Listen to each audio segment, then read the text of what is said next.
இந்த வாரத்துக்கான weekly task வேலைக்காரன் டாஸ்க், இல்லைனா கூலி டாஸ்க், இல்லைனா ஃபேக்ட்ரி டாஸ்க், இந்த மாதிரி ஏதோ ஒரு டாஸ்க் தான் கொடுக்க போகிறாங்க. ஸோ இது வந்து ஒவ்வொருத்தரும் இண்டிவிஜுவலாக விளையாடக்கூடிய ஒரு டாஸ்க். இந்த டாஸ்கில் ஜெயிக்கிறது மூலமாக அவங்களுடைய ட்ரெஸ்ஸஸை வந்து அவங்க திரும்பவும் மீட்டு பெறலாம், அவங்களுடைய உடைமைகளை திரும்ப வாங்கலாம். இந்த டாஸ்க் நடக்க போகுது. இந்த டாஸ்க்குக்கு அடிப்படையாக காலையில் மார்னிங் சாங் ஒன்று போட்டாங்க. எழு வேலைக்காரா, அந்த சாங் வேலைக்காரன் பத்திலேருந்து அந்த சாங் வந்து ஓடுது. எல்லாரும் வந்தாங்க, டான்ஸ் ஆடினாங்க. அதுக்கப்புறமா உள்ளே போகிறாங்க. உள்ளே போன பிறகு ஒரு சம்பவம் நடக்குது. பாசிட்டிவான விஷயங்களை பேசணும். கமருதீன் தான் ஆரம்பிக்கிறாரு. பிரவீன்ராஜ் சொல்கிறாரு, எல்லாரும் நிற்க வச்சு இன்னைக்கு நாள் நம்ம பாசிட்டிவாக ஸ்டார்ட் பண்ணுவோம், பாசிட்டிவான விஷயங்களை பேசுவோம் அப்படின்னு சொல்லும் பொழுது எல்லாரும் ஒரு விஷயத்த பேசுகிறாங்க. எல்லாரும் ஒரு விஷயத்த பேசுகிறாங்க. இப்போ வினோத் ஒன்று சொல்கிறாரு, பிரவீன் ஒன்று சொல்கிறாரு, கமருதீன் ஒன்று சொல்கிறாரு, பார்வதி ஒன்று சொல்கிறாங்க, கெமி ஒன்று சொல்கிறாங்க, சபரி ஒன்று சொல்கிறாரு. இப்படி எல்லாரும் ஒன்று சொல்கிறாங்க. அதே மாதிரி திவாகரும் என்னமோ பேசுறதுக்கு வர, இப்போ கலை சொன்னார், வாட்டர் மெலன் என்னமோ பேசுறதுக்காக வராங்க. அப்போ ஒரு 3 பேர் ஸ்டாப் பண்ணுங்க அப்படின்றாங்க. அதிக நேரம் பேசிடாதீங்க அப்படின்ற சொல்கிறதுக்கு எல்லாரும் வந்து கை காட்டுறாங்க. எஃப்ஜே, பிரவீன், விக்கல்ஸ் எல்லாரும் கை காட்டுறாங்க. அப்போது கானா வினோத் என்ன பண்ணிட்டார் அப்படின்னா, நிறுத்துப்பா அப்படின்னு சொல்லிட்டார். அதாவது இவனுங்க கை காட்டுறானுங்க, இவர் வந்து ஒரு வார்த்தையில் சொல்லிட்டார், நிறுத்துப்பா அப்படின்னு சொல்லிட்டாரு. நிறுத்துப்பான்னு சொன்ன உடனே இந்த சைடு இந்த தர்பூசணி பழம் வெடிக்க ஆரம்பிச்சிட்டான். வினோத்துன்றதுனால வெடிக்க ஆரம்பிச்சிட்டான். நீ எப்படி சொல்லுவ, நீ யார் அதை சொல்கிறதுக்கு, தலைவர் சொல்லிட்டோம், நீ எல்லாம் எதுக்கு சொல்கிற அப்படி இப்படின்னு பயங்கரமாக கத்த ஆரம்பிச்சிட்டான். அப்படி கத்த ஆரம்பித்தவனே வினோத் வந்து அங்கே ஒரு வார்த்தையை விடுறாரு, பைத்தியக்காரனாயே. தப்பு இல்லை, என்ன கேட்டால் தப்பு இல்லை, அவன் பைத்தியக்காரனே. என்ன வார்த்தை வேணாலும் நீங்கள் திவாகருக்கு பயன்படுத்தலாம், அதுக்கு தகுதியான ஒரு நபர் தான் திவாகர். ஏன்னா அப்படிப்பட்ட ஒரு நாய் தான். ஒரு பைத்தியக்கார நாயின்னு சொல்கிறதுக்கு பதிலாக திருப்பூரிக்கு நாயின்னு சொல்லியிருக்கலாம் திவாகரை. அப்படி வந்து இவர் சொல்கிறாரு. சொன்ன உடனே வந்து எல்லாரும் வினோத்து மேலே மொய்க்க ஆரம்பிச்சிட்டாங்க. கெமி வந்து கேட்குறாங்க, எதுக்காக அந்த வார்த்தையை சொல்கிறீங்க, எதுக்கு நீங்கள் அப்படிலாம் பேசுகிறீங்க அப்படின்றாங்க. அப்போ வினோத் வந்து ஒரு வார்த்தையை சொல்கிறார். 2 நாள் முன்னாடி அந்தாலும் என்ன ஒரு கேள்வி கேட்டானே, அப்போ யாருமே பேசலையே, இப்போ எதுக்கு எல்லாரும் வரீங்க அப்படின்னு கேட்குறாரு. நியாயமான கேள்வி, நியாயமான கேள்வி. எனக்கு என்ன புரியல அப்படின்னா, திவாகர் கிட்ட யாராச்சும் சண்டை போட்டாங்கன்னா எல்லாரும் போய் கேட்குறாங்க. யாரை கேட்குறாங்க? திவாகர் கிட்ட யார் சண்டை போடுறாங்களோ அவங்கள போய் கேட்குறாங்க, எதுக்கு இந்த மாதிரி பேசுகிறீங்க, எதுக்கு அவரை நோண்டுறீங்க, எதுக்கு அவர்கிட்ட போகிறீங்கன்ட்டு. ஒரு 2 நாள் முன்னாடி நீ மூஞ்செல்லாம் கண்ணாடியில் பார்த்துருக்கியா அப்படின்னு இவன் கேட்குறான். ஏதோ சட்டியில் எச்சி சோறுக்கு கானா, அவருடைய ப்ரொஃபஷன் அது. கானா பாடல் அப்படிங்கிறது கானா வினோத்தினுடைய ப்ரொஃபஷன். அதில் தான் வந்து அவர் இவ்வளோ தூரம் வந்திருக்காரு. இவன் சொல்கிறான், ஏதோ சட்டியில் வந்து எச்சி சோறை தின்னவனுக்கு பேச்சப்பாரு, எச்சி சோறு கானா, எச்சி சோறுக்கு கானா. அவர் வந்து என்ன சொல்லியிருந்தாருன்னா, நான் சாவு வீட்டில் பாடியிருக்கேன், அப்போ வந்து இந்த சட்டியில் வந்து சாப்பாடு போட்டு நாங்கள் பெரட்டி சாப்பிடுவோன்னு அவர் ஒரு ஸ்டோரி சொல்லியிருக்காரு. அப்படி தான் என் வாழ்க்கை ஆரம்பிச்சதுன்னு அதை சொல்கிறான் அவன். புரியுதுங்களா உங்களுக்கு? எச்சி சோறுக்கு ஒரு கானா அப்படின்னு சொல்லிட்டு சொல்கிறான். இதே வார்த்தையை யாராச்சும் எச்சி பைய ஃபிசியோதெரபிஸ்ட்னு அவனோட ப்ரொஃபஷனை வச்சு பேசியிருந்தாங்கன்னா அவன் சும்மா இருந்திருப்பானா, இல்லை அவன் கூட இருக்கக்கூடிய எடுப்பு துடுப்புலாம் சும்மா இருந்திருக்குமா? இருந்திருக்காது. ஆனால் கானா வினோத் அங்கே பேசும்பொழுது, கானா வினோத் தான் முதல்ல போனார், 2வது போனாருன்றதெல்லாம் இங்கே மேட்ரு கிடையாது. ஒருத்தனை எந்த அளவுக்கு கீழ்த்தரமாக பேச முடியுமோ அந்த அளவுக்கு கீழ்த்தரமாக ஒருத்தன் பேசுகிறான். கானா வினோத் அந்த மாதிரி பேசலை, சரியா? அவர் வந்து டான்ஸ் ஆடிட்டு இருந்தார். கானா வினோத் அதுக்கப்புறமா என்ன சொன்னார்னா, மண்ணில் நின்ற காதல் அன்னை அந்த பாட்டுக்கு அவனாவது வந்து டான்ஸ் ஆடி பார்த்துருக்கீங்களா, அந்த பாட்டுக்கு வந்து இப்படி அவர் மாதிரி ஒரு மாதிரி இமினேட் பண்ணி காமிச்சார். கண்ணை குத்தி எஃப்ஜே வந்து போயிட்டான், என்னையும் பாட விடாமல் ஆக்கிட்டான், அப்படி இப்படின்னு சொன்னார். அவ்வளவுதான் அவர் பேசினது. ஆனால் இவன் என் காலில் கிடக்கிற செருப்புக்கு சமமானவன் நீ அப்படின்னு சொல்கிறான். யார்? இவன் திவாகர் வந்து சொல்கிறான். அதை யாருமே கேட்கல.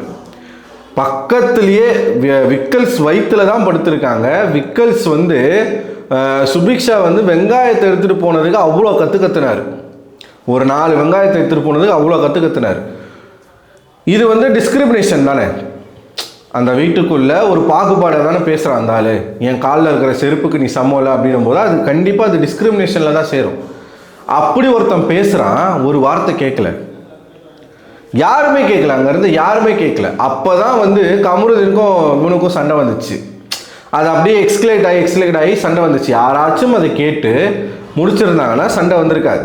புரியுதுங்களா நான் சொல்கிறது? அப்படி இந்த ஆள் பேசினது வினோத்துடைய மனசுக்குள்ளே ஆழமாக பதிஞ்சு போச்சு. வார இறுதி வருது, வீக்கெண்ட் வருது. விஜய் சேதுபதி வந்து கேட்டிருக்கணும். ஆனால் விஜய் சேதுபதி என்ன பண்ணுறாரு, வினோத்தை நிற்க வச்சு ஒருத்தர் வந்து இன்னசென்ட்டாக இருக்காரு, அவனை இன்னசென்ட்னு சொல்லிட்டாங்க, ஒருத்தர் வந்து பார்க்குறதுக்கு காமெடியாக இருக்கார் அப்படின்னும் போது அட்வான்டேஜ் எடுத்துக்கூடாது, அது தப்பு அப்படின்னு சொல்லி வினோத்தை நிற்க வச்சு பேசின விஜய் சேதுபதி ஒரே வார்த்தை சொல்லி முடிச்சிட்டார், நீங்களும் வார்த்தையை விடுறீங்க பார்த்துக்கோங்க அப்படின்னு சொல்லி முடிச்சிட்டார். இதை வந்து திவாகருக்கு எதிராக நடக்கிற விஷயங்களை நீங்கள் எந்த அளவுக்கு விசாரிக்கிறீங்களோ, இம்பார்ட்டன்ஸ் கொடுத்து விசாரிக்கிறீங்களோ, அந்த இம்பார்ட்டன்ஸ் வந்து கானா வினோத் அவர்களை டிஸ்கிரிமினேஷனாக பேசினதில் இருந்துச்சான்னு கேட்டால் இல்லை. என் காலில் கிடக்கிற செருப்புக்கு சமம் இல்லை நீனு நீங்கள் வந்து எப்படி சொல்லலாம் அப்படிங்கிற ஒரு வார்த்தை திவாகரை கேட்டிருந்தா வினோத் மனசு ஆறி இருக்கும். ஹோஸ்ட்டும் கேட்கல, அந்த வீட்டில் இருக்கிற யாரும் கேட்கல. ஆனால் இப்போ வந்து எல்லாரும் ஆஜராகிறாங்க. எதுக்கு ஆஜராகிறாங்க, இவனை வந்து நீங்கள் எப்படி வந்து பைத்தியகார நாயின்னு சொல்லலாம். பைத்தியகார நாயின்னு சொன்னது உங்களுக்கு அவ்வளோ அஃபண்ட் ஆகுதுன்னா காலில் கிடக்கிற செருப்புக்கு சமமாக இருப்பியா? உன் மூஞ்ச முன்ன பின்ன கண்ணாடியில் பார்த்துருக்கியா? எச்சு சோறு கானா அப்படின்னு ஒருத்தன் பேசுகிறான்னா அப்போ அவருக்கு எவ்வளோ வலியாக இருந்திருக்கும், வேதனையாக இருந்திருக்கும். அதுதான் அவர் இன்னைக்கு காட்டுறாரு, கேட்குறாரு, எல்லாரையும் கேட்குறாரு. அன்னைக்கு எனக்கு கேட்கும்போது ஒருத்தன் பேசலையே, அப்போ அரோரா வராங்க பேசுறதுக்கு, அரோரா கிட்ட கத்துறான். இத்தனை நாள் எந்த பொண்ணுக்கிட்ட வந்து இவன் வலிஞ்சிட்டு இருந்தானோ, தேவைப்படும் போது இவனோட அரிப்பை எப்படிலாம் வந்து தீர்த்துக்கிறதுக்கு ஒரு பொண்ணை யூஸ் பண்ணானோ, அந்த பொண்ணு ஒரே ஒரு வார்த்தை தான் கேட்டுச்சு, நீங்கள் அந்த மாதிரி சொன்னது தப்பு தானே, நீங்கள் எதுக்கு அப்படி சொன்னீங்கன்னு கேட்டுச்சு. கேட்ட உடனே அந்த பொண்ணு பழசுலாம் எதுக்கு பேசுகிற, எதுவுமே தெரியாமல் பேசாத, அது இது, இவன் வார்த்தையை உள்ளலாம், இவன் கத்தலாம், இவன்கிட்ட யாரும் பண்ணக்கூடாது. எனக்கு இதில் என்ன அதிர்ச்சியாக இருந்துச்சுன்னா, பார்வதி போய் சப்போர்ட் பண்ணுறாங்க திவாகருக்கு. ஒருத்தர் பேசும்போது யாரும் ஸ்டாப் பண்ணாதீங்க அப்படின்றது சரி, அது வந்து நான் அக்செப்ட் பண்ணிக்கிறேன். ஒருத்தவங்க பேசும்போது யாருமே ஸ்டாப் பண்ணக்கூடாது, அது அவங்களுடைய ரைட்ஸு. வினோத் வந்து அதை செஞ்சது தப்பு தான், இல்லைன்னு சொல்லல. அதுக்கு நீங்கள் வந்து அவன் பேசின பழைய விஷயங்கள், இவன் பழைய விஷயங்கள்லாம் எடுத்து பேசலாமா? இவனோட கட்பனியனை எடுத்து அவர் தொடச்சி போட்டாரான், அதை இழுத்துன்னு வரான். அதுக்கப்புறமா தூங்கும் போது டிஸ்டர்ப் பண்ணுறாங்களாம், அதை இழுத்துன்னு வரான். இவன் பழசெல்லாம் இழுத்துட்டு வரான். வினோத் பழசை எடுத்துகிட்டு வந்து பேசக்கூடாதான். பிரவீன் ரொம்ப நேரமாக கூப்பிட்றாரு, வாங்க பேசலாம்னு பேசுறதுக்கு வரமாட்டான். என்னால் தனியாக நான் பேசிக்கிறேன், என்னால் அவளோடலாம் சேர்ந்துலாம் பேச முடியாது, நான் தனியாக பேசிக்கிறேன் அப்படின்றான். எனக்கு என்ன புரியலன்னா, அந்த இடத்துல எல்லாருமே இவனுக்கு தான் சப்போர்ட் பண்ணுறாங்க. யாருக்கு? இந்த குண்டனுக்கு தான் சப்போர்ட் பண்ணுறாங்க. நீ அமைதியாரு, நீ வந்து கத்தாத அப்படின்னு சொல்கிறாங்களே தவிர்த்து, நீ அந்த வார்த்தையை சொன்னது தப்புன்னு இந்த வீட்டில் இருக்கக்கூடிய நல்லவன் சபரியும் கேட்கல, புரட்சி பெண் பார்வதியும் கேட்கல, யாருமே கேட்கல. நம்ம கனியக்கா, மதர் தெரேசா அவங்களும் கேட்கல. இது என்ன மாதிரி வார்த்தைங்க? இந்த வார்த்தையை பிரவீன்ராஜை சொன்னால் சும்மா இருப்பாரா? இந்த வார்த்தையை சபரி யாராச்சும் சொன்னால் சும்மா இருப்பாங்களா? அந்த வீட்டில் பார்வதியவே இன்னொருத்தவங்க கேட்குறான், என் காலில் இருக்கிற செருப்புக்கு சமம் இல்லை நீன்னு ஒருத்தன் கேட்டானா பார்வதி சும்மா இருப்பாங்களா? இவ்வளோ நடந்த பிறகும் பார்வதி போய் திவாகர் கூட நைட்டில் உட்காந்து பேசிகிட்டு இருக்கீங்க அப்படின்னா சந்தேகம் வருதில்ல, நமக்கு சந்தேகம் வருதில்ல. நாமினேஷனுக்கு வந்த உடனே பார்வதி எதுக்காக திவாகர் கிட்ட போய் பேசணும்? எனக்கு அந்த டவுட் வருது. நான் வந்து உங்களுக்கு உங்கள் மேலே இருக்கக்கூடிய ப்ளஸ்ஸையும் நான் வந்து நிறைய பேசியிருக்கேன். அதனால் கேவலமான வார்த்தைகளை நான் மக்கள்கிட்ட இருந்து வாங்கியிருக்கேன். நான் பார்வதிக்கு சப்போர்ட் பண்ணுறேன், பார்வதி பிஆர் சொல்லிட்டு நான் வாங்கியிருக்கேன். பர்சனலாக எனக்கு நிறையா அப்யூஸை ஃபேஸ் பண்ணியிருக்கேன். கமெண்ட்ஸில் சரி, ஃபேஸ்புக்லேயும் சரி, இங்கே யூடியூப்லையும் சரி, நான் ஃபேஸ் பண்ணியிருக்கேன். ஆனால் ஏதோ ஒரு இடத்துல நீங்கள் பொலிட்டிக்கலாக ரைட்டாக இருப்பீங்க அப்படின்ற ஒரு சின்ன ஹோப்பில் நான் உங்களுக்கு வந்து நான் பேசினேன். ஆனால் நீங்கள் இன்றைக்கி என்ன பண்ணுறீங்க? கானா வினோத்துக்கு அவருக்கு நடந்த அநியாயத்தை நீங்கள் தட்டி கேட்டிருந்தா, ரெண்டையும் நீங்கள் பேசியிருந்தா பிரச்சனை கிடையாது. வினோத் ஒரு வார்த்தையை சொல்கிறாரு, உனக்கு மதுரைக்காரன் கோவம் வரும்னா எனக்கு சென்னைக்காரன் கோவம் வரும் அப்படின்றாரு. உடனே பார்வதி என்ன சொல்கிறாங்க, ஊரை வச்சு பேசாதீங்க. ஊரை வச்சு பேசுறதுக்கு நீங்கள் கேட்குறீங்க பார்வதி. ஒருத்தர் சாதி ரீதியாக ஒருத்தரை வந்து தீண்டாமை, அது என் காலில் கிடக்கிற செருப்புக்கு நீ சமம் இல்லைன்னு அவன் சொல்கிறது வந்து முழுக்க அவனுடைய சாதி வெறி பேச்சு. அப்படி பேசுகிற ஒருத்தனை நீங்கள் ஒரு வார்த்தை கேட்கல, நீங்கள் அப்புறம் என்ன பெரியாரிஸ்ட்டு? நீங்கள் அப்புறம் என்ன ரிபல்? நீங்கள் அப்புறம் என்ன ஃபெமினிசம் பேசக்கூடிய எப்படி உங்களால் பேச முடியும்? பழைய கதை புது கதை. அவன் சொல்கிறான்ல, ஒருத்தன் சொல்கிறான்ல, என்ன இருந்தாலும் அது மாதிரி பேசியிருக்கான்னு சொல்கிறான்ல. அந்த இடத்துல பிரவீன் இருந்திருக்காரு, விக்கல்ஸ் இருந்திருக்காரு. விக்கல்ஸ் என்ன சொல்கிறாரு, இவர் தான் போய் ஸ்டார்ட் பண்ணாருன்றாரு. ஸ்டார்ட் பண்ணது எண்டு பண்ணது மேட்ரு இல்லை, வார்த்தை. இந்த வார்த்தை எவ்வளோ கேவலமான வார்த்தை. இவங்களை கூட நான் தப்பு சொல்ல மாட்டேன். ஹோஸ்ட் கேட்டு அதை முடிச்சிருக்கணும். ஹோஸ்ட் ஒரே வார்த்தையாக சொல்லிட்டு போயிட்டார். நீங்களும் வார்த்தையை விட்றீங்க. இது திவாகர் வந்து அவனுக்கு எதிராக யாராச்சும் ஒரு வார்த்தை பேசிட்டா அவங்களை எப்படி போய் அவன் பேசுகிறான். ஆனால் அவனுக்கு தான் எல்லாம் சப்போர்ட் பண்ணுறாங்க. எதுக்குன்னு தெரியல. ஓட்டுக்காக தான் நான் நினைக்கிறேன். ஓட்டுக்காக தான் நான் நினைக்கிறேன். ஏன் இத்தனை நாளாக வந்து பார்வதி கிட்ட எகிற எப்ஜே ஏன் திவாகர் கிட்ட எகிற மாட்டான்? பார்வதி கிட்ட எகிற சபரி ஏன் திவாகர் கிட்ட பம்புறான்? பொண்ணுங்க கிட்ட எகிர்றானுங்க, ஒரு பர்டிகுலர் பர்சன் கிட்ட பம்புறானுங்க. இது எப்படிப்பட்ட ஒரு ஷோ பாருங்களேன், எப்படிப்பட்ட ஒரு ஷோ பாருங்களேன். இங்கே வந்து என்ன நடக்குதுன்னு தெரில. ஒருத்தனுக்கு அவ்வளோ சப்போர்ட் பண்ணுறீங்க, இன்னொருத்தன் அவ்வளோ ஹர்ட் ஆகிருக்காரு. அவர் வினோத் அவர்கள் நிஜமாவே மனசார அவ்வளோ ஹர்ட் ஆகிருக்கார். அவர் சொல்கிறார், என் மனசில் இருக்குது, எனக்கு காயமாக இருக்குது. இவங்க 2 பேருடைய அந்த ஒரு கோஆர்டினேஷன் காம்பினேஷன் வந்து வைரல் ஆச்சு. அதுக்கப்புறம் வினோத் வந்து அதை ட்ரை பண்ணுறாரு. அவருக்கு மனசுக்குள்ளே என்னென்னா, அந்த மனுஷன் உண்மையுமே வெள்ளந்தி தான் வினோத் அவர்கள். இந்த ஷோவில் எப்படின்னா நம்ம வந்து இருக்கணும், ரொம்ப நாளைக்கு இருக்கணும்.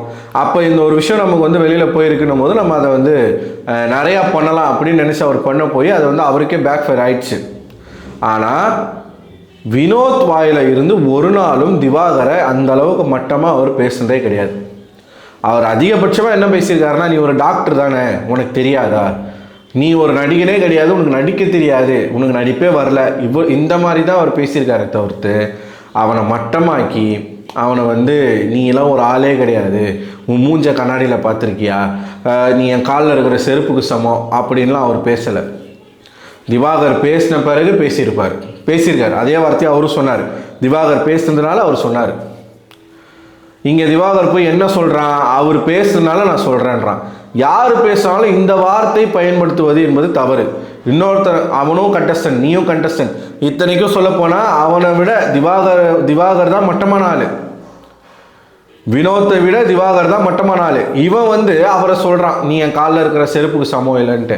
அதை இந்த வீட்டாரும் கேட்கல, அந்த ஷோடைய ஹோஸ்ட்டும் கேட்கல, பிக் பாஸும் கேட்கல. அப்போ உங்களுடைய கண்டஸ்டண்ட்டே ஒருத்தன் வந்து சாதி ரீதியான ஒரு பேச்சு பேசும்பொழுது நீங்கள் வேடிக்கை பார்ப்பீங்க அப்படின்னா சொல்கிறதுக்கு ஒன்றும் இல்லை. இந்த இன்சிடெண்ட் இப்போ தான் நடந்து முடிஞ்சிருக்கு. நீங்கள் என்ன நினைக்கிறீங்க இந்த இன்சிடெண்ட்டை பற்றி? உங்களோட கருத்து என்ன அப்படிங்கிறத கமெண்ட் பாக்ஸில் கமெண்ட் பண்ணுங்கள். அடுத்த ஒரு வீடியோவில் உங்களை சந்திக்கிறேன். அதுவரை உங்களை விடைபெறுவது நான் அரவிந்தன்.